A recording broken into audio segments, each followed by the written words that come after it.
السلام علیکم ورحمۃ اللہ وبرکاتہ۔ نحمده ونصلي على رسوله الكريم۔ اعوذ باللہ السمیع العلیم من الشیطان الرجیم، من همزه ونفخه ونفثه۔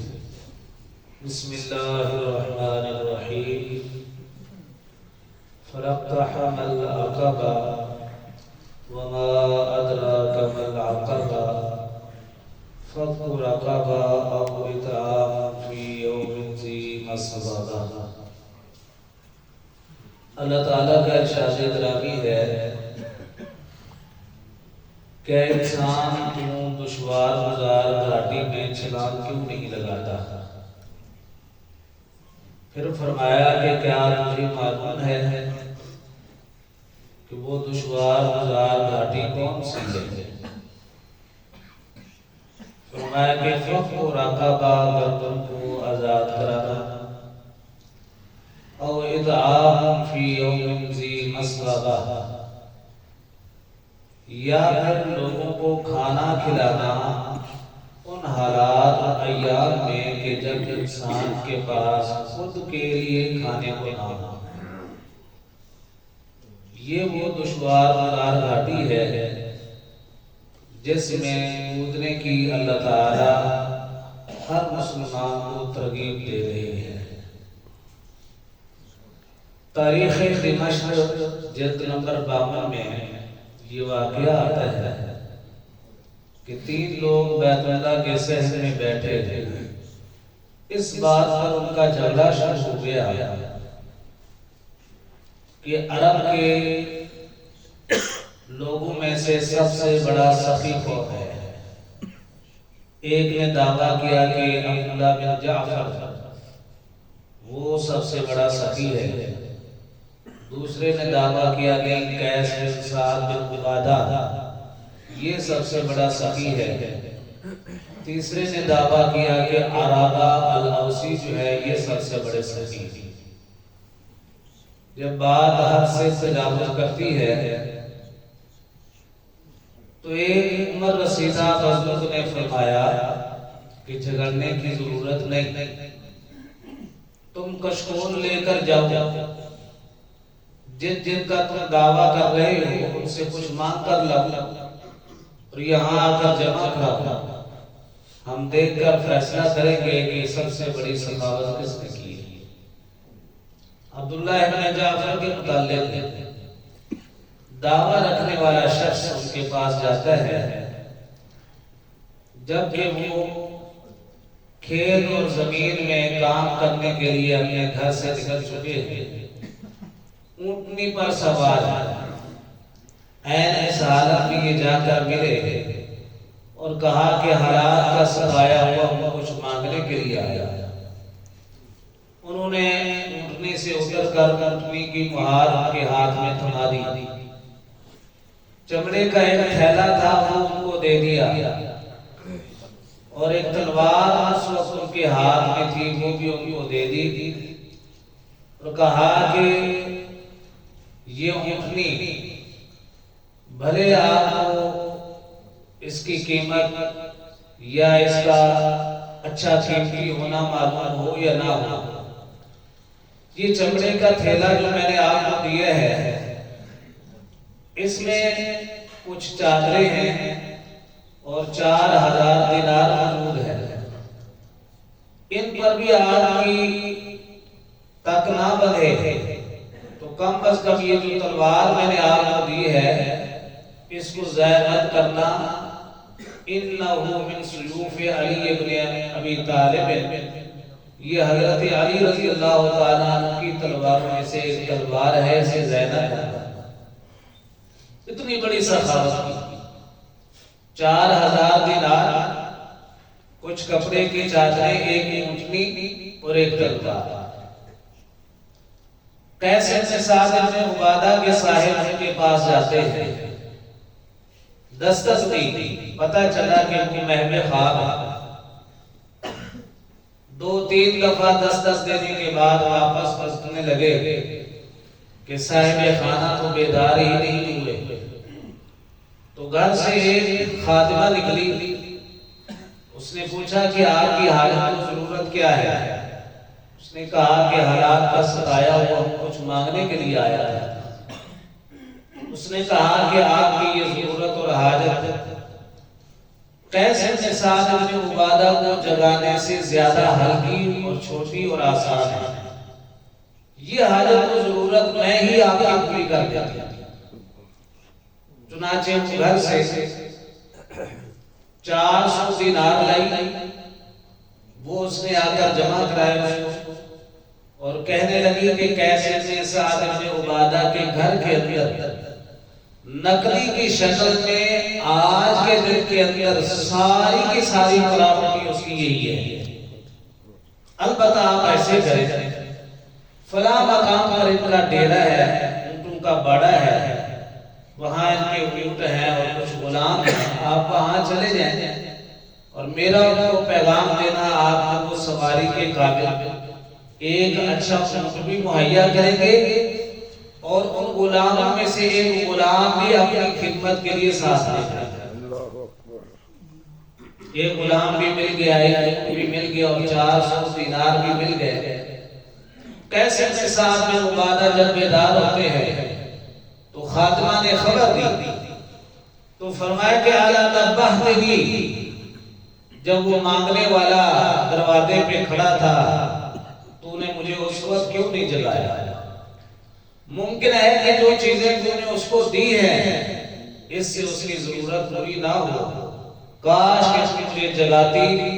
میں اس سے بھی زیادہ اس کو عطا کرتا تاکہ اس کی ضرورت پوری ہو جائے۔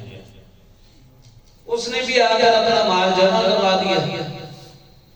اب باری رہتی ہے عرابہ لاؤسی کے صاحب کی اور ان کے متعلق دعویٰ کرنے والے شخص کی، وہ بھی جاتا ہے ان سے مانگنے کے لیے۔ جب یہ عین ان سے ملاقات کے وقت پہنچتے ہیں تو حالت یہ ہے کہ آزاد ہو چکی ہے، نماز کی ادائیگی کے لیے یہ گھر سے نکلے ہیں، عمر رسیدہ ہیں، بزرگ ہیں اور ساتھ ساتھ آنکھوں سے نبینا ہو چکے ہیں،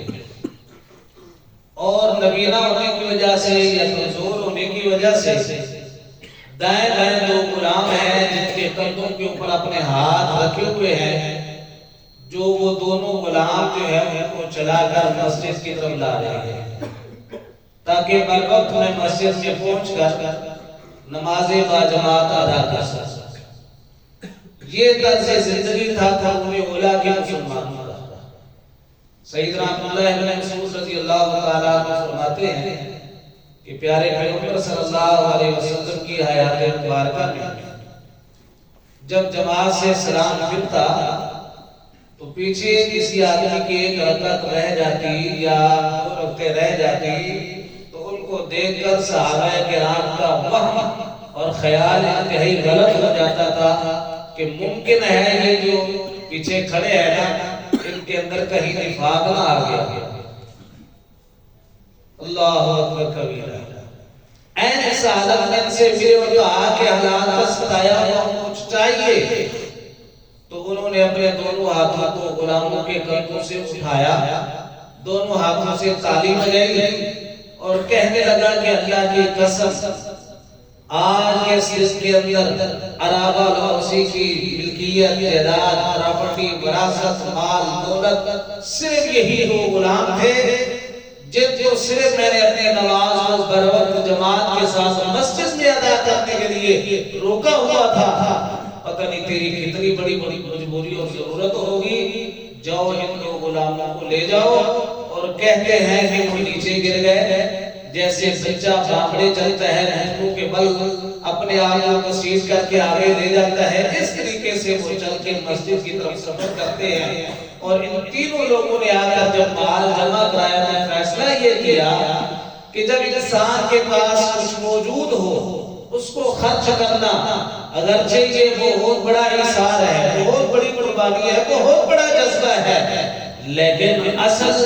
قربانی تو یہ ہے کہ جب اپنے آپ کو کھانے کی استعمال کرنے کی ضرورت ہو اور اور اس ضرورت کے باوجود انسان اس کو دوسرے پر خرچ کر دے تو فرمایا کہ یہ سب سے افضل ترین جو ہے وہ خرچ ہے۔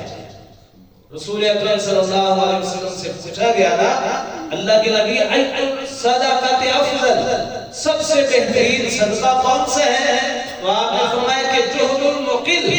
جس کے پاس مال کم ہے اس کے باوجود وہ دینے کے لیے کوشش کرتا ہے، نہ ہونے کے باوجود بھی کما کر لا کر جمع کرواتا ہے۔ بعض اوقات سیرت صحابہ کے اندر یہ واقعات ملتے ہیں کہ اللہ کے رسول صلی اللہ علیہ وسلم جہادی فنڈ کا اعلان کرتے،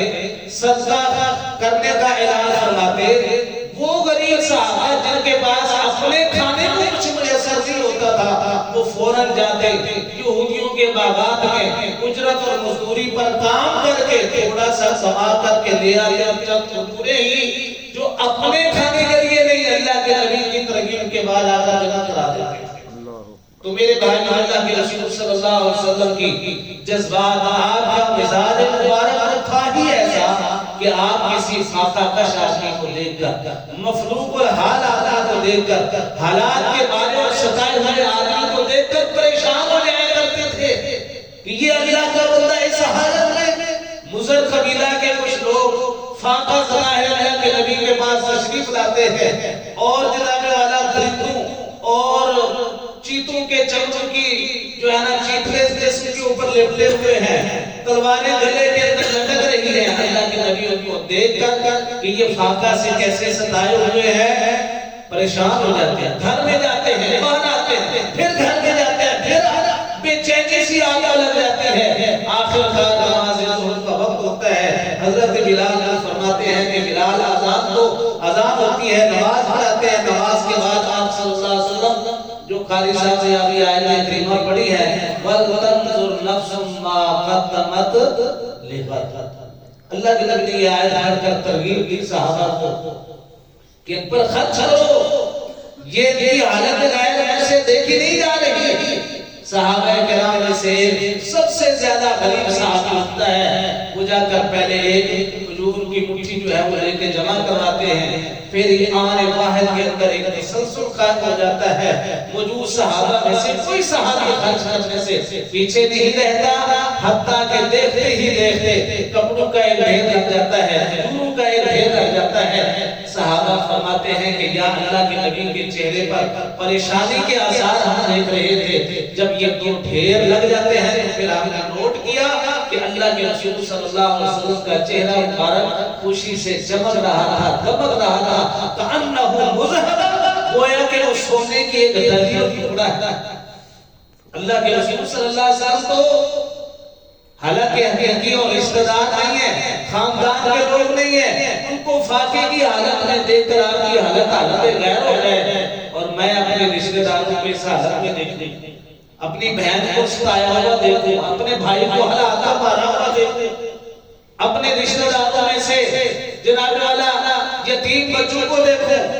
اور میرے حالات، میرے چہرے کے آثار ہی تبدیل نہ ہو، تو میرے بھائیوں